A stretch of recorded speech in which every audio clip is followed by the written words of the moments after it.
following announcement has been paid for by the Wrestling Epicenter. Hey, everybody. Hey, guys. Hello, ladies. Remember me? Let me talk to you, dummies. It's now time It's theater time. TikTok. It's showtime! for the longest running wrestling talk show in history. We are huge. It's gonna be cool. You're where it's at. You smell like me. Tune in each and every week. You better keep listening, or I'll come out of your computer And turn it on for you. or else I'm gonna kick your stinking teeth in. We've been known by a few names. The needs of the many far outweigh the needs of the few. The interactive interview, Interactive interview. Oh, yeah. Interactive interview. The interactive interview. Interactive interview. The interactive interview. interactive wrestling radio, Interactive wrestling radio. Interactive Wrestling Radio. Interactive radio. Interactive wrestling radio. Interactive wrestling radio. The Blaze, Blaze 1260 AM. The Blaze. The Blaze. Blaze. The Blaze Rock. and a lot of other names. Weekend Warrior of Wrestling. The Pile Driver. The Epa Wrestling Center. 3 Count Wrestling. The Hour Slam. But it's all one show, the Wrestling Epicenter. Wrestling Epicenter. The Wrestling Epicenter. The Epicenter. Wrestling Epicenter, dude. The Wrestling Epicenter. Don't get off. And your host from day one, By ignorance or arrogance. James Walsh. Wake up, sleepyheads. Dr. Carol S. It all starts What a rush. Oh, Boomer Sooner. Thank you very much.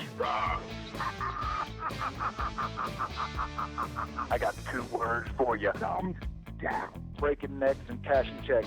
I've heard a lot about you guys. Check it out. Get out of my face. You win! But I'm desperately out of time. So what you gonna do when Blaze-a-mania runs wild on you? now. Hey, everybody. This is the original diva of the WWE, Sunny. Oh, if you want to know me by my real name, Tammy Lynn Sitch. And you are in the Wrestling Epicenter. Hello again, wrestling fans, and welcome to the Fury Hour. That's my Herb Abrams impression. Welcome, guys. Welcome, one and all, to another edition of Interactive Wrestling Radio right here on WrestlingEpicenter.com. Today, we're going to bring you 2 interviews that actually almost go an hour long each. As a result, I'm putting them up separately. Sometimes lately, I've been pairing them together if they've been like-minded interviews and putting them in one long episode. I'm going to split these into 2, and here's why. They both go, like I said, nearly an hour, so it is a Fury Hour, and they both tie back to the Herb Abrams UWF, which just was covered on Viceland's Dark Side of the Ring. I love that show, by the way. Dark Side of the Ring is a show that's catered to men about my age who are me. Definitely catered directly for my interest base. Not sure how many people are out there. They say they're getting great numbers, and I'm very happy for them for that. But it is definitely devised of content that is specifically in my wheelhouse of interests. And this one was no exception. In fact, this one was a story that needed to be told, because Herb Abrams is such an interesting character.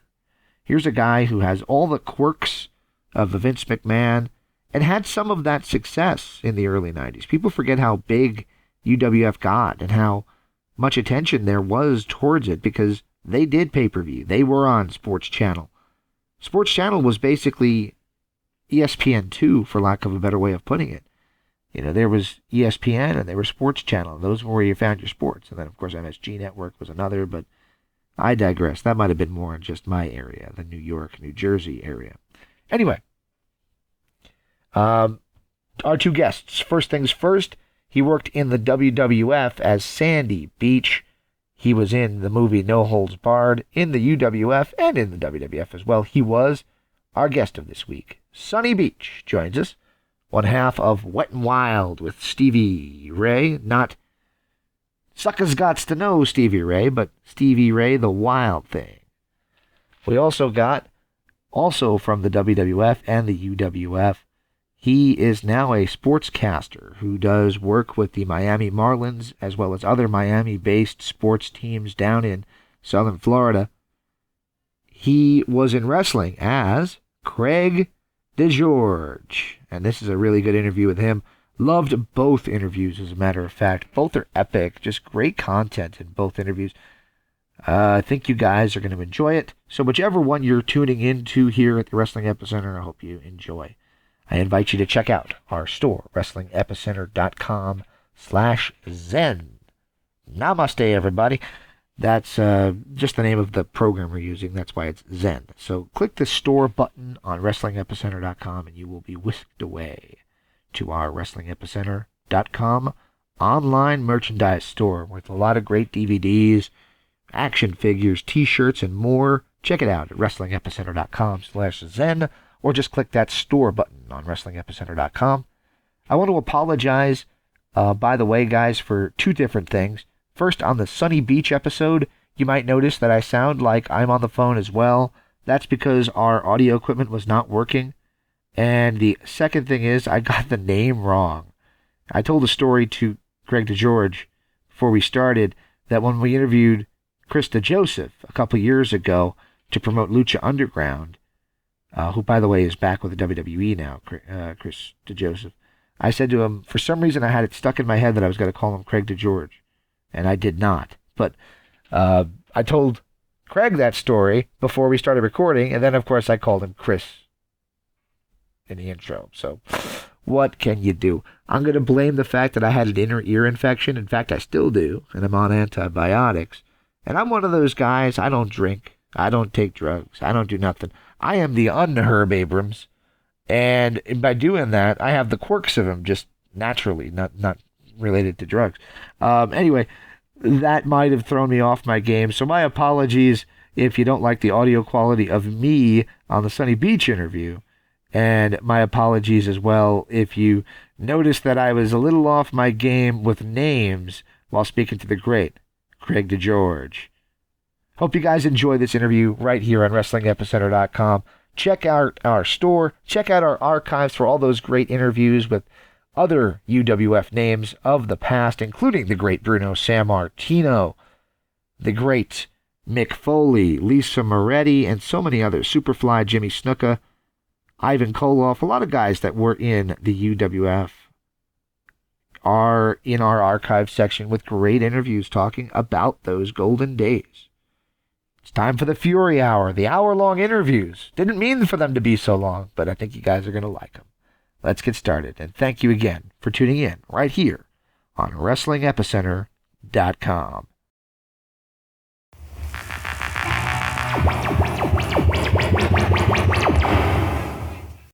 Hey, this is Sonny Ono, and you're listening to Inactive Interview. Welcome back to Interactive Wrestling Radio. On the Newsmaker line with us right now is a gentleman who was on national TV just about a week ago, in fact, a week ago this evening, talking about his time in the Universal Wrestling Federation, run by Herb Abrams. He wrestled under the name Sunny Beach. Are you with me, sir? I'm with you, James. Thank you for having me on your show. It's a pleasure to have you on. And for those who I got a kick out of seeing your actual name, I had never seen that before. You have the same name as the drummer from Def Leppard. He has my name. He has your name. That's straight right now. You know, he might have a little bit more success than I did, you know, in a musical career, but I think I don't know if we're the same age or a little older. I'm 56 years old. I don't know how old Rick is, but I had the pleasure of meeting him in Jacksonville, Florida when they were playing with Tesla down there. And I met him at one of the nightclubs that we were doing security at, and he gave me backstage tickets and invited me in for my guests backstage. And he was a gentleman, a perfect host, hooked us up with shirts and, you know, and hung out with him backstage. He was a great guy. Awesome. I had no idea there was even a story there. I just was kind of throwing that out there because the name caught me. There definitely was a story there, so it was a good night for all to be had. Both nights. They were in town for a weekend, and they got in town early. I guess they didn't have a show that night. And they came to one of the clubs down at the Jacksonville Landing that we were doing security at, named Antiques. And we had a good time down there, and they invited us back. You know, I showed him my license. He showed me his license. We got a big kick out of having the same name, and you know, it was a nice thing. Yeah, hopefully they get to do their tour this summer. They were supposed to do the stadium tour, but I don't think anybody's playing stadiums right now. So we'll have to see what happens. Yeah, I wish they would start doing something over here and get the economy going again. But safety first. I always why start up the economy and then 2-3 weeks later it gets worse than it was the first time. So. Yep, out here in Arizona, we opened last week, but we're kind of being, me personally, I'm being pretty cautious. I haven't gone to anywhere that I haven't been, grocery stores, and that's about it. So, anyway, a week ago, we saw on Viceland, they debuted Dark Side of the Ring on Herb Abrams. A lot of times when you record these things, you don't know how they're going to come out. Now that you've had a chance to see the finished product, what did you think of their documentary on Herb? I thought it was great. I think it should have been a little bit longer, maybe a 2-hour program, because a lot of people didn't get interviewed that should have been interviewed, and some people that were interviewed shouldn't have been interviewed. So, it's always, it is what it is, but the guys do a great job, and all the Dark Side, the ring shows so far. I mean, this season 2 has been unbelievable. Can't wait tonight to see the Road Warriors, Joe Laurinaitis, good friend of mine, and I used to tag with his brother, Johnny Ace, and his other brother, Mark Laurinaitis, as a Terminator. Well, I know the family for a long time, and, Joe set the bar pretty high, him and Mike, with the Road Warriors for tag teams all over the world. So they, were the first big man tag team, muscle man tag team, and, they ran roughshod over Florida, Georgia, all over the place, when they first started out in the AWA and NWA and all over Japan. So, when they got to Vince, it was just like icing on the cake. But, they still made a name for themselves. And I still see Joe a lot at all these autograph signings and, special appearances throughout the country. So it's all pretty cool. Absolutely. It is. I jokingly have described Dark Side of the Ring as having a small interest group, like guys about my age who are me. So it's been a show that I've looked forward to when they were on season 1, and then season 2 has been great. And talking about the UWF, that was really cool to see. It occurred to me when writing questions that UWF just can't go away. In the early 2000s, they aired them on pay-per-view as classic pay-per-views, and then ESPN Classic aired them, and now this. Did you ever expect when you were doing it that those days, those couple years were going to be remembered for as long as they have been? Well, I think whenever you tape anything for TV, I mean, they always syndicate the shows, and they always put reruns on, and they're always looking for programming. So I figured it would be on, later than sooner, probably. Eventually it would be somewhere. ESPN, I don't know how they got away with putting that on the show when a lot of the boys, and this is a shoot, they never signed releases with Herb, a lot of stuff, and I don't know how it got on ESPN without our permission. We never were compensated from it. Somebody was compensated for selling the tapes, and I never gave my okay, and I have my name trademarked and my likeness and everything else. So a lot of the guys that wrestled for Herb weren't compensated at all when the tapes were sold to ESPN. Now that's true. Albert did they buy Sports Channel? I mean, how did they get the ownership to run those? I don't know, but I never signed a release for my name or likeness or anything else. So, I spoke to a couple of lawyers about it, but they want too much money to go after them. And, ESPN's owned by, I guess, Disney now or somebody. Yep. So it's, like David fighting Goliath, kind of, You could probably win because I know I would win because I know I didn't sign anything. But the bad part is, do I have the funding and the wanting to fight, the desire to, fight the big giant, conglomerate as ESPN and Disney. If I remember, what's right is right, but they definitely robbed a lot of the boys of their royalties and their, commissions and stuff. If I remember correctly, your tag team partner from Wet and Wild did sue them, or at least was very vocal about it. Stevie Ray. He was very vocal, and he was trying to sue him, and I don't know where that went. It did, he was another one. We were in the same boat, and there's a lot of other people that are in that same boat.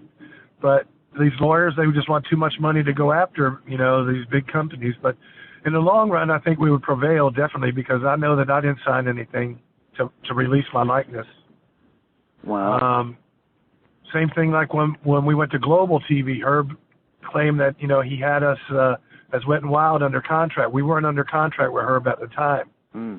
He was trying to sign us to a deal, but, he never did. So, but, we were pretty loyal to Herb throughout the whole UWF, and Herb was a good personal friend of mine. What he did outside of, the wrestling business was his own business, and I don't judge people. Right. Only God can judge people. But, if he wanted to do cocaine and hookers all day and all night long, God bless him. As long as it didn't affect me or my family, I didn't care. And I still don't care. But I think if he had his mind in the right place, and if he had some more financial backing, I think the UWF could have made a really good run back in the early 90s. Absolutely. That second or third company right behind WCW. It could have been Vince, WCW, and then Herb. But, it didn't work out that way. Yeah, that was kind of going to be my question. You mentioned GWF, and I'm good friends with a few of those guys who were in the GWF. In fact, I'm going to be writing something for Chaz Taylor's book coming up here soon. What did you think of them compared to what Herb was doing, what the Sportatorium kind of presentation of ESPN Wrestling from Global? The ESPN version with Joe Pedicino and those guys, I mean, Joe Pedicino is the one that booked me in there. God bless him. He just passed away a little over a month ago. A great man, him and Bonnie Blackstone, great people. I met them when I was wrestling at Southern Championship Wrestling from Georgia and Peach State Wrestling when I was starting out before I went to Vince, back in like 86, 87, around there. And then I started wrestling with Jerry Blackwell at Southern Championship, and then right after that I started with Vince. Right. 88 after I did the movie No Holds Barred. Yeah, so I have a question about that. Well, I'll answer all your questions, so you just shoot away. But I just wanted to say with the Global, they had a lot of talent, and they were making their own talent. Handsome Stranger, Chaz Taylor, Patriot, the Youngbloods were out there. They had great people out there, and they made it work. Bill Eadie was out there, then Barry Horowitz came. I mean, there was just an abundance of great talent, and I think Global could have made a really big run, too, and they did for a little while on ESPN. Absolutely, they did. Yes, they did. So you kind of touched on it a little bit, but I wanted to go over the timeline, because watching the UWF documentary, the Herb Abrams documentary, Dark Side, was a little bit confusing timeline-wise, because there's and you mentioned it already, they probably could have done 2 hours on it, but it seems like there's years in what was already a short amount of time. Yeah, that was just off, not mentioned on there. He started up in 1990. Herb. Right, yeah, it was October 1st, and then... Yeah, then they did the pay-per-view in the summer, which I think was June or July. And then he came to New York, and he did a RISD Wrestling Convention after that. He recruited me and the Power Twins and some other talent from the East Coast here to come work for him.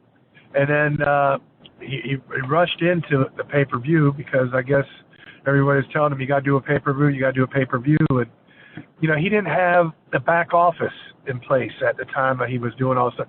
Yeah, he had people booking the shows, and all the talent wanted to work for him. I mean, some of the talent he had was just right off Vince's TV. I mean, real hot. I was coming off of Vince's TV, although I was like an enhancement talent, but people knew who I was. Brian Blair, the Bees, they were there. Warlord, Barbarian were coming in. Rick Rude came in, but Vince stopped him, I think. Same with Honky Tonk and Greg Valentine. Andre came in for a couple of TVs, and then Vince brought him back real quick once he saw what Herb was going to do. So, and then with Bruno and Captain Lou and John Tolis, I mean, it's just all these old-timers that are well-respected in the business, they all wanted to work. Ivan Koloff, Bob Backlund came in and worked, Beach Brawl. So there was a lot of, major league talent down there. Steve Dr. Death Williams, Terry Gordy, Bam Bam Bigelow. Right? Everybody hot off WCW or Vince. Herb picked them up right away. Absolutely. So, and he had all kinds of international people he was going to bring in too.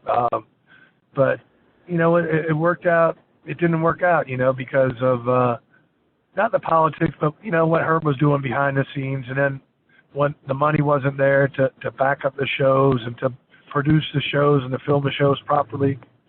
That's why there was such a gap in a timeline with the UWF, because He would get money. He would find some investors. Somebody would invest. Then he'd do a couple of shows. Then he'd have to wait. Maybe Sports Channel would pay, 13 weeks in the can. They wanted renew their contract for the next year. And then I guess when they got sold or bought or something, then they didn't want to renew the contract.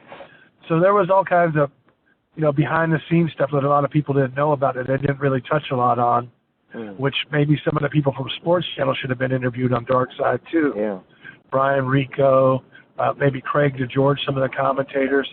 I know, you can't interview Bruno or Captain Lou or some of these guys that have passed, John Tolis, but, just them being with Herb brought, instant credibility to the promotion. They sure did. You mentioned Andre, and that was something that was touched on briefly in the documentary, and they kind of exploited the fact that he was going to wrestle. And I've, racked my brain here, and I remember he did the Captain's Corner. Did Andre ever actually wrestle for the He did not ever actually wrestle. He just did a couple of promos for him. By the time Herb was, bringing in Andre, he had a lot of injuries, and he was, well past his prime to be in the ring wrestling. Right. He was still a huge attraction. Whenever you bring the Giant in, he would sell tickets anywhere he went. I wrestled with Andre when I was with All Japan Pro Wrestling when we were in a tag tournament in 1991. And Andre and Giant Baba were a tag team over there. Me and Johnny Ace were a tag team. So I put Andre over, when we were in Japan. A couple of times we wrestled them. Yeah. And, it was sad seeing Andre from when I remember growing up as a kid to working with him in the ring. And, when I was with Vince, too, the last couple of years, he was wrestling, 89, 90, 91. I think he finally retired, if I'm not mistaken, in 92 from the ring, or somewhere in there, 91 or 92. But he could barely walk to the ring. He could barely stand up. He needed crutches to walk around.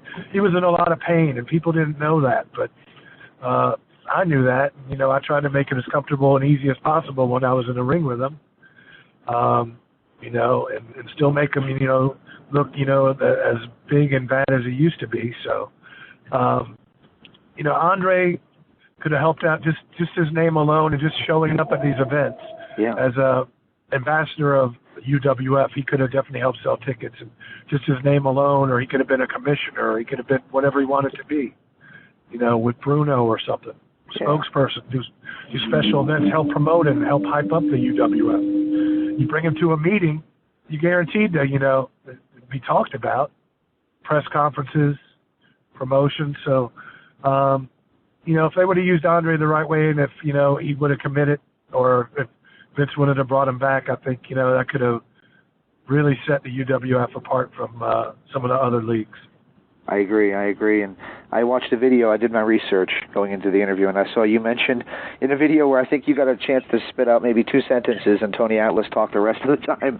You mentioned you had a chance to wrestle Andre 6 times, so that's incredible to be in the ring with the 8th wonder of the world.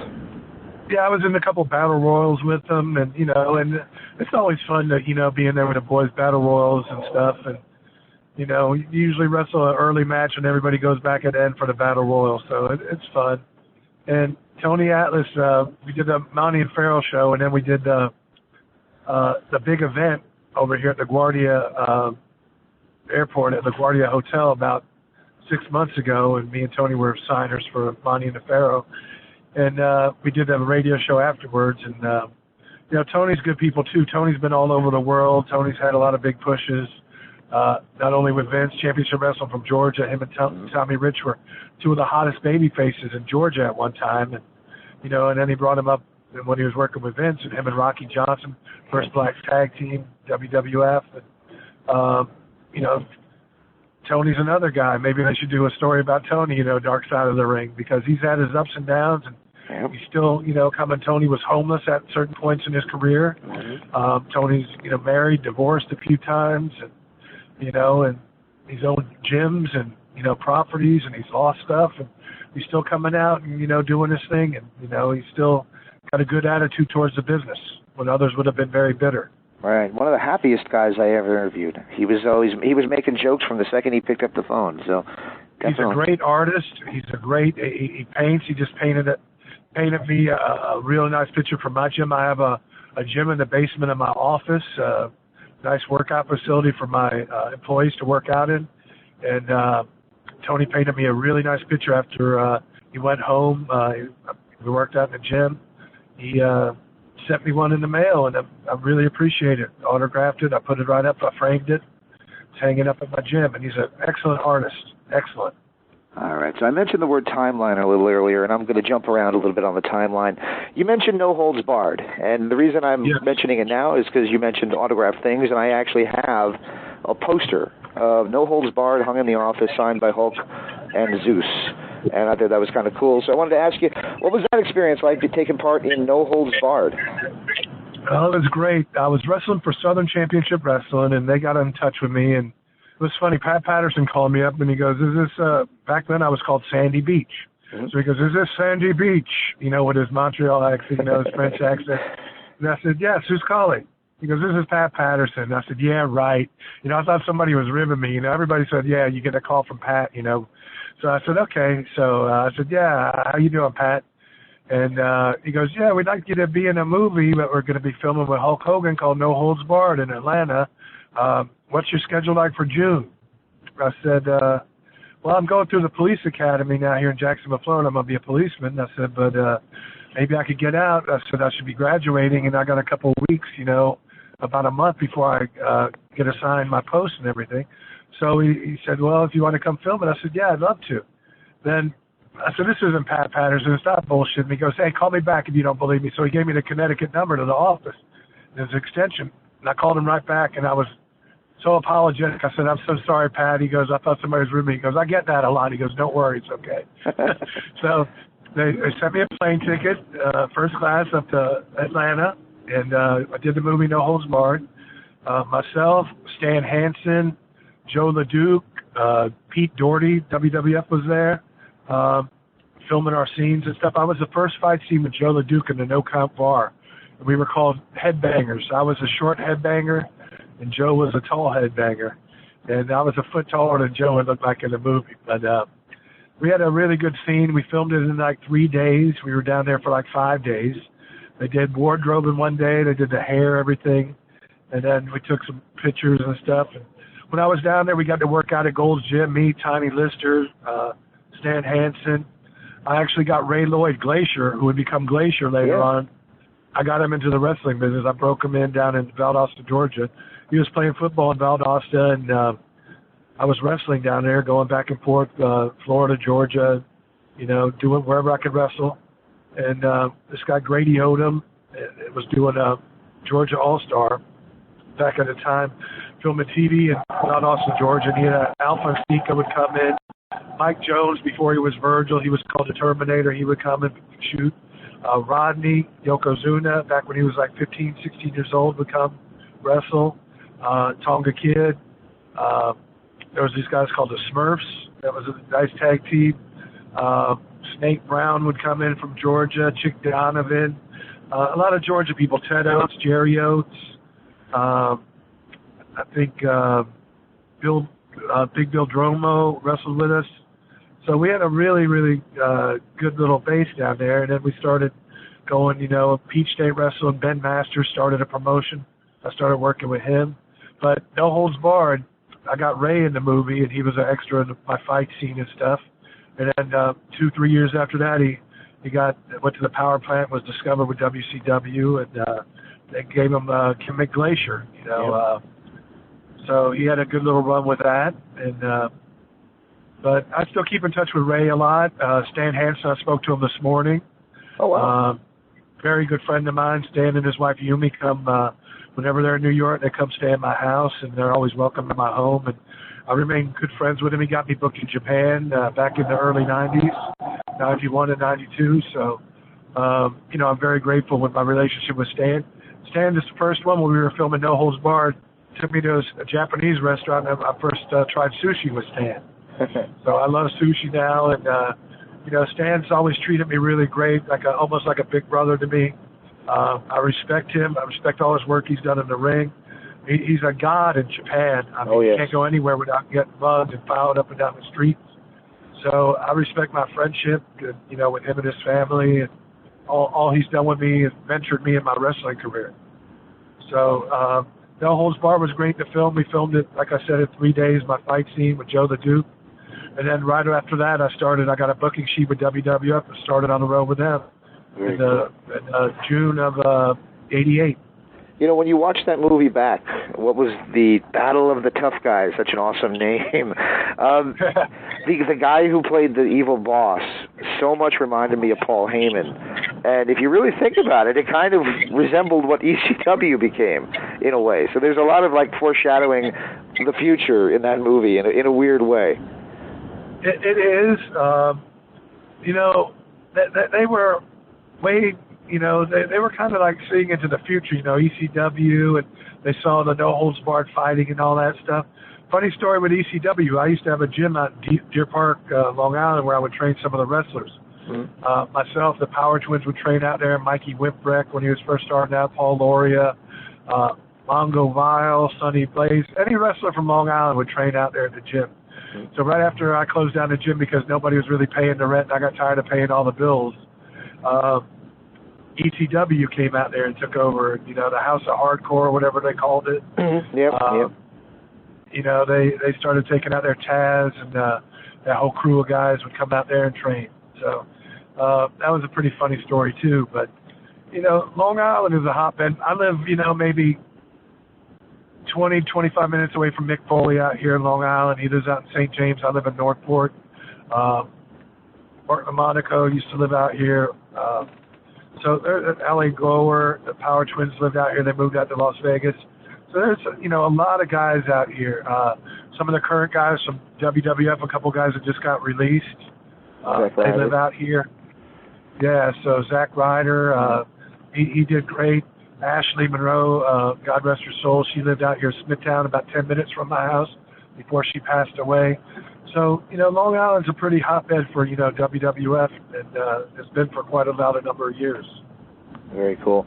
You mentioned that you started on the road for WWF. I know that you got some wins early on, but as you mentioned, you were predominantly used as an enhancement talent. Did they ever make you any promises, like we're going to sign you to a contract, we're going to give you a push, or was it kind of a night-by-night kind of thing? The only promise they made me, they told me I was going to be a police officer, and you know, I kind of lied. Starting pay down in Jacksonville, Florida was about $29,000, $30,000 a year back in 1988 when I was going to be a police officer. So, plus you get a take-home car, you get to work off-duty employment in your uniform. So you have the chance to almost double your money if you really worked hard down there. So, say I would make $50,000, $60,000 my first year as a police officer down there. Vince, you know, they said I'd probably make $150,000, $200,000 my first year, which I did. Being an enhancement talent, I was constantly on the road. I worked pretty steady, 88, 89 with them. I went to Japan. I went to Calgary. So they would send me other places. I went overseas with them when they wrestled in London. Me and Nikolai Volkov tagged over there. So I got to travel the world, you know, all over Canada. Got to wrestle Chris Benoit up in Edmonton. Yeah, I read that. Yeah, that's awesome. Had great matches with, you know, pretty much I had good matches with everybody I worked with. They didn't promise me anything. I was still a little green when I was still with Vince, you know, starting out, so they didn't really do a lot with me. They could have done more stuff, but as I got seasoned, you know, in Japan I got a lot of wins. All Japan, they treated me very well. UWF treated me well. IWA, Rob Russell treated me well. They were on Sports Channel before Herb was on there. Mm-hmm. So me and Mark Laurinaitis, Terminator, were their first tag team champions with IWA. So, you know, I got pushed to other places in Georgia, so, you know, I looked at it as a work. The wrestling business is a work. Anybody who will tell you different is a liar. There you go. You know, my job was to make people look good. That's what I did. And I think I did it pretty good, or else I wouldn't have been 15 years in the business. Absolutely not, and I wouldn't be talking to you on the phone today. You know, the sad thing is, you know, people call you jobbers or enhancement talent or scrubs or, you know, Barry Horowitz is one of the best workers in the business. Yep. He sure is. Tim Horner, Armstrongs, all the Armstrongs, and they put people over, you know, left and right. Yeah, Jim Powers was a really good worker. You know, he's kind of a local guy. He lived not too far from where I grew up, and kind of everybody looked at him as like a local hero, and it's like, well, he loses most of his matches, but he was good. Jim was great. I wrestled with Jim a lot. I wrestled Paul Romo when they were the Young Stallions. Myself and Mike Sharp used to tag against them all the time, putting them over. I mean, and you know, another great guy, Mike Sharp. He could have got a big push as big as he was and stuff, and they pushed him a couple of times, but, you know, and he had a solid career, and he trained a lot of good guys, too. So after he, you know, got out of the business, he was training guys in Jersey.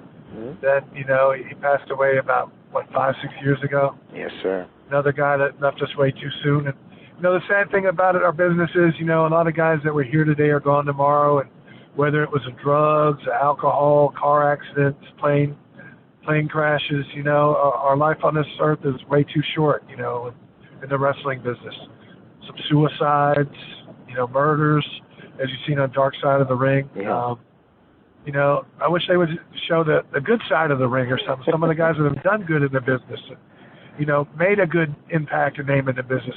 Look at John Cena and The Rock and you know, all these guys, Undertaker. They do so much for Make-A-Wish Foundation, granting wishes for handicapped kids, underprivileged kids, but nobody talks about that. They only talk about the bad stuff, the drugs, the alcohol, the affairs, the divorces. I think it's the same principle. We started the whole conversation talking about Def Leppard, and it's kind of the same thing as behind the music. Nobody really watched those behind the musics to hear when the good things were going. They wanted to hear, you know, when the train wrecks happened. Right, and that's the sad part about life, you know. You watch the 6 o'clock news every day, and all you see is sadness and bad stuff. And, you know, who wants to watch that? I'd rather watch something good, you know, and be happy and spread cheer. And, you know, right now our country needs all the good we could get. Absolutely. Well, a couple more questions, and I'll let you go. I'm sorry I've gone a little longer than I said I would. Well, I'm not worried. I'm enjoying my time, and I'm driving, so keep shooting away. All right, so the documentary, we're going to kind of a continuity, a timeline question again. They referred to UWF like it was still a continuing entity at the time that Herb passed away. Was it, or at that point, was it pretty much already defunct? It definitely was. Okay. Herb opened up an office in New York. When he got divorced, he came back to New York, living in New York, him and his girlfriend, Nicole. And I guess I think he was engaged, if I'm not mistaken. Correct me when I'm wrong, Nicole. I'm not a bad guy, but I don't remember. It's been a lot of years. Maybe Steve Simon, Herb's cousin, would know, or maybe his sister Hildy might know. I don't know if you ever had the pleasure to interview them, but they're very private people, and they probably won't grant an interview. But I'm still friendly with Steve, very friendly. Speak to him often. But make a long story short, Herb opened up an office here in New York City at 7 Penn Plaza, right next to Madison Square Garden. He was very friendly with one of the owners from Blimpie Submarine. Their corporate offices were here in New York City. So the Blimpie Subs gave Herb, or he leased part of, or they were sponsoring something, I think. Leased him a nice suite up in, with about 5 or 6 offices in it, because they weren't using it anymore. So they subleased it to Herb. Herb was in there for about 6-7 months, and I was helping try to restart the UWF, as was Johnny Valiant, as was Captain Lou Albert, trying to book a couple of tours over to Germany and Austria, sell some tapes overseas. He wanted to go to Israel, Herb. He was trying to push the tapes over there, get it syndicated, start showing the old UWF tapes, and then bring UWF over there. So that's where he was at when he passed away. Just so to set the record straight so everybody knows. I don't know if he had funding. I don't know where his money was coming from.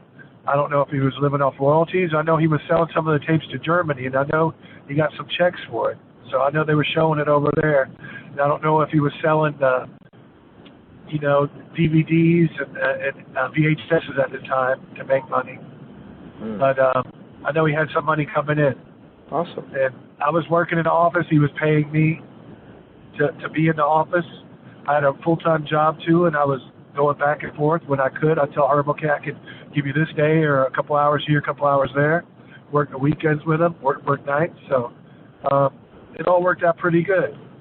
I think he could have probably done something back at the point when he was done, when he passed away. He was really looking to do other things and try to get back into the business. But once you burn bridges, people are very skeptical.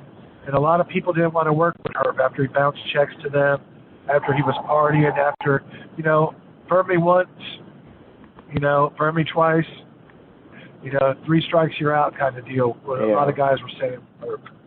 Absolutely. But I saw the footage, the last known footage, and he just seemed, I don't know, maybe the word would be more at peace. He seemed more calm and focused. Maybe might be the right word. Well, if you saw when the family was visiting Herb, his friends from California were visiting him, he looked very peaceful. He was at my house the weekend before he died. We had a cookout. He was there having dinner with me. And then I spoke to him that Monday, and then I didn't hear from him again. And then his mom was calling me up. I haven't heard from Herbie, where he's at. And sometimes, he'd do his thing, and you wouldn't hear from him for a day or two. But when his mother called me, I got concerned. And then I kept calling his cell phone and it would go right to voicemail. So it was, and then I'm the one that had to tell his mother that Herb passed. And that was one of the hardest things you had to do, to tell a mother their son passed away. Oh, my God. I had to tell Lenny Dew, who was one of Herb's best friends, that was the glue that held the UWF together. Lenny's the one that did all the post-production stuff, that did all the TV tapings, got all the TV crews together. He put together all the TVs. So Lenny was the right hand to Herb Abrams. Yeah, awesome. Hey, he was on that documentary too. And Lenny, he's had some health issues over the last couple of years. I wish him and his wife Stacy and Josh, his son, I wish them all the best. They've been nothing but great people, and they were very friendly with Herb. Lenny's a very private person himself, and he doesn't grant too many interviews.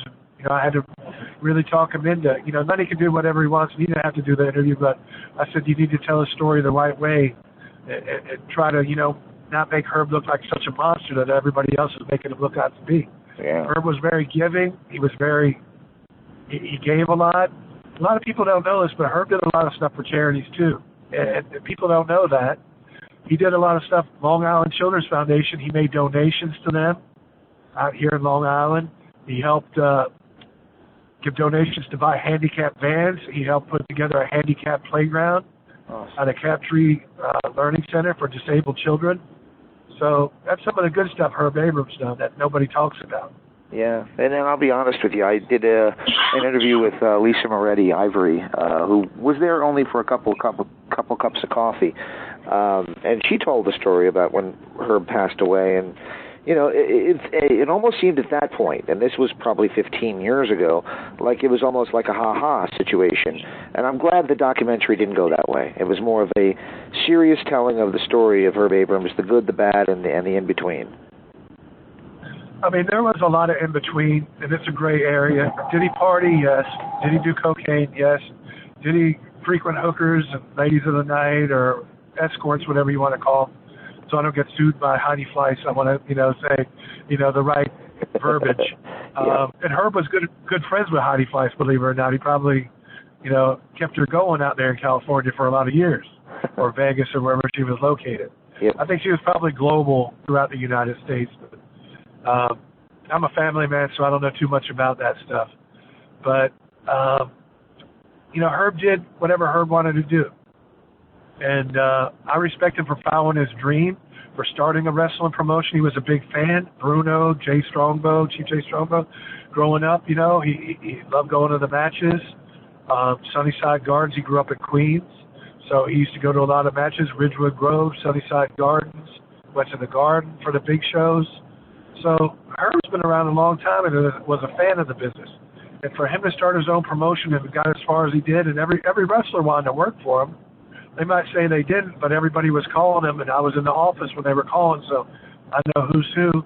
And I know some of the guys that were kissing his ass, and then they were bad-mouthing him after he died. So, I lost a lot of respect for some of the boys. But everybody's got their own story. I can only tell you my story and how Herb treated me and my family, which was good. Awesome. Did he bounce checks to me? Yes, he bounced some checks, but did he make up for them? Yes, he did. He was very generous. He would pay for a lot of dinners. He would, limousines. He would take us out of the town.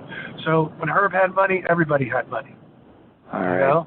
And all the boys made money with Herb. Most of the guys, Paul Orndorff made money with Herb, Steve Dr. Death Williams, Brian Blair. A lot of boys made money. Awesome. All right, so final question for you, and it's kind of a softball here for you, but what is Rick Allen doing these days? What is Sunny Beach up to these days? Sunny Beach owns a security guard company called American Protection Bureau out in Long Island. We're licensed in New York, New Jersey, Pennsylvania, and Florida. Mm-hmm. I have a security training school at Long Island Training Center. We train security guards, unarmed and armed guards. We do Red Cross CPR. We teach active shooter courses. We teach fire prevention courses. Stuff in the security, and right now we do tons of nightclubs, restaurants, and lounges, but right now my business is down about 95% because that's all we did was bars, nightclubs, lounges, catering halls, special events, festivals. So I had to be a little creative. Now we're doing some supermarkets and doctor's offices, construction sites, some churches, houses of worship, synagogues. So we're trying to do whatever we can to keep our company going. And today's I want to give a big shout out to my wife, Rosie Allen. Today's our 31st wedding anniversary. Wow. Congratulations. I have four grandchildren, 3 boys, and a brand new 2-month-old baby granddaughter. And I have a son, Austin Allen, Jason Falenza, and Dana Falenza, my 2 stepkids. And life is good out here in Long Island and Northport. So awesome. Enjoying life. I'm enjoying being a husband, father, and grandfather, and owner of a business. And I inherited about 600 employees that are all my children now. So they come to me for all their problems and everything. And I feel like I'm a father to most of them, or big brother to some of them that are my age. But life is good. I can't say anything bad. September 30th, I had a health scare. I had a heart attack. Oh, gosh. But I drove myself to the hospital, and next day they did emergency quadruple bypass surgery. So I'm lucky to be alive today. I actually had the coronavirus the second week of March. So I've dodged 2 bullets in the last 7 months, pretty much. So I'm just happy to be here. I'm healthy again. I've got all the antibodies. I just did that antibody test 3 weeks ago, so I'm good to go. I wear my mask everywhere. And I'm looking forward to seeing everybody out in some of the shows this summer. I'm going to be starting my managing career with Tommy Fierro with Retro Championship Wrestling over in New Jersey. Awesome. Tito Santana's the commissioner over there, so we're going to have some really great matches and some really great talent over there. I'm probably going to be working a little bit on Long Island. I'm doing some stuff with Monty and the Pharaoh on their wrestling show. Doing a lot of stuff with Thinking Signatures out here in Long Island and Jersey. And whoever wants to book me, they can book me through Thinking Signatures or go on my website, apbsecurity.com or apbguards.com. Or they could go on my Facebook page, Rick Allen, Facebook. Or they could look up Sunny Beach, and I'm on a lot of that stuff, on Instagram and Twitter. Awesome, man. I thank you so much for taking the time to do this. I know I went a lot longer than I said I would, but it was great to talk to you, and I'm so glad you're doing better after having corona. Well, it's my pleasure. I feel great. Hopefully we can all beat this virus, and they come up with a cure and antidote real soon, and they can open up back, all the restaurants, nightclubs, lounges, and, we could go back to the way of life that we knew it before the coronavirus. Absolutely. Hey, before I let you go, can I ask for one last favor? Sure, James. I'm going to ask for a drop. Do you mind if I ask you if you would say, this is Sunny Beach or Rick Allen, whichever you're happier saying, and you're listening to the Wrestling Epicenter? I will do that right now, whenever you're ready. All right, I'll do the 5, 4, 3, 2. Wrestling fans, this is Sunny Beach, and you're listening to the Wrestling Epicenter.